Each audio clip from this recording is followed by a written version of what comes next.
Amalan apa saja yang perlu diamalkan di Lailatul Qadar? Semua amal kebajikan.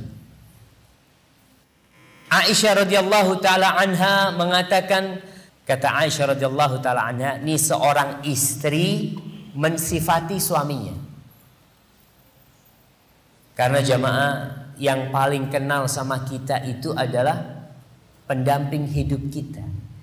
Dia bersama kita 24 jam kali 360. Sehingga dia tahu kelakuan kita. Aisyah radhiyallahu taala anha tahu nih sama suaminya sallallahu alaihi wasallam.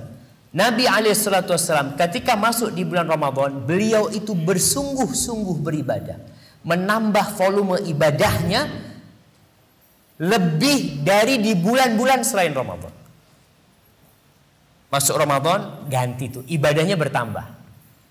Kalau masuk 10 hari terakhir, maka di 10 hari itu beliau lebih semangat daripada 20 malam pertama. Maka volume ibadahnya apa aja? Yang jelas volumenya yang ditambah. Baik, yang pertama qiyamul lail.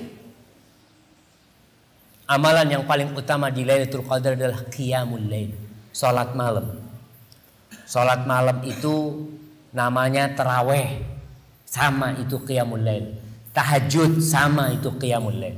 Artinya salat di malam hari. Salat setelah salat isya itu disebut qiyamul lail. Rasulullah sallallahu alaihi wasallam mengatakan man qama lailatul qadri. Tadi udah kita sebutkan tuh. Man qama lailatul qadri. Barang siapa yang bangun sholat malam pada Lailatul Qadar, ghufira lahu ma taqaddama min dhanbi. Dan Rasulullah sallallahu alaihi wasallam idza dakhala al-ashr awakhir min Ramadan. Beliau ini kalau masuk 10 hari dari Ramadan, akhir dari Ramadan, ahyal lail, malamnya dihidupkan.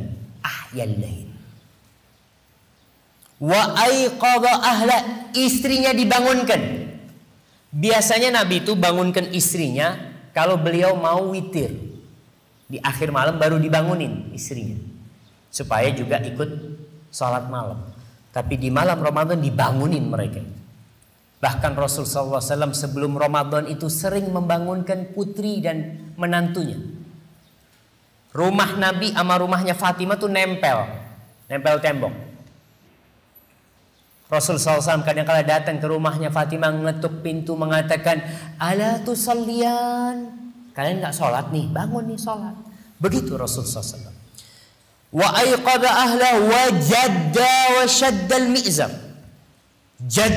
Beliau semangat menyingsingkan lengannya, beribadah dan mengencangkan sarungnya.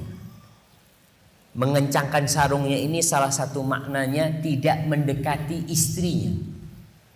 Ini bukan malam buat tidur-tiduran sama istri.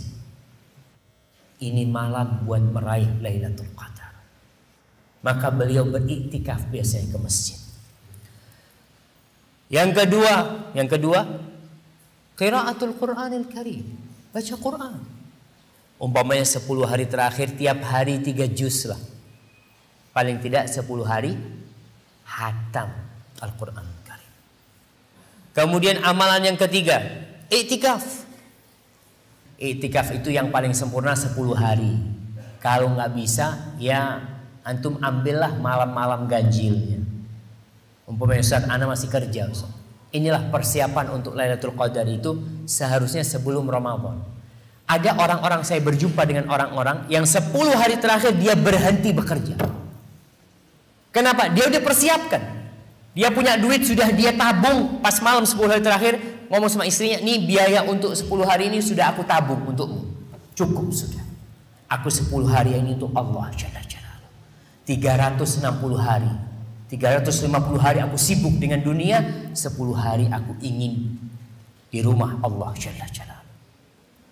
Yang gak bisa ya boleh malam-malam ganjil.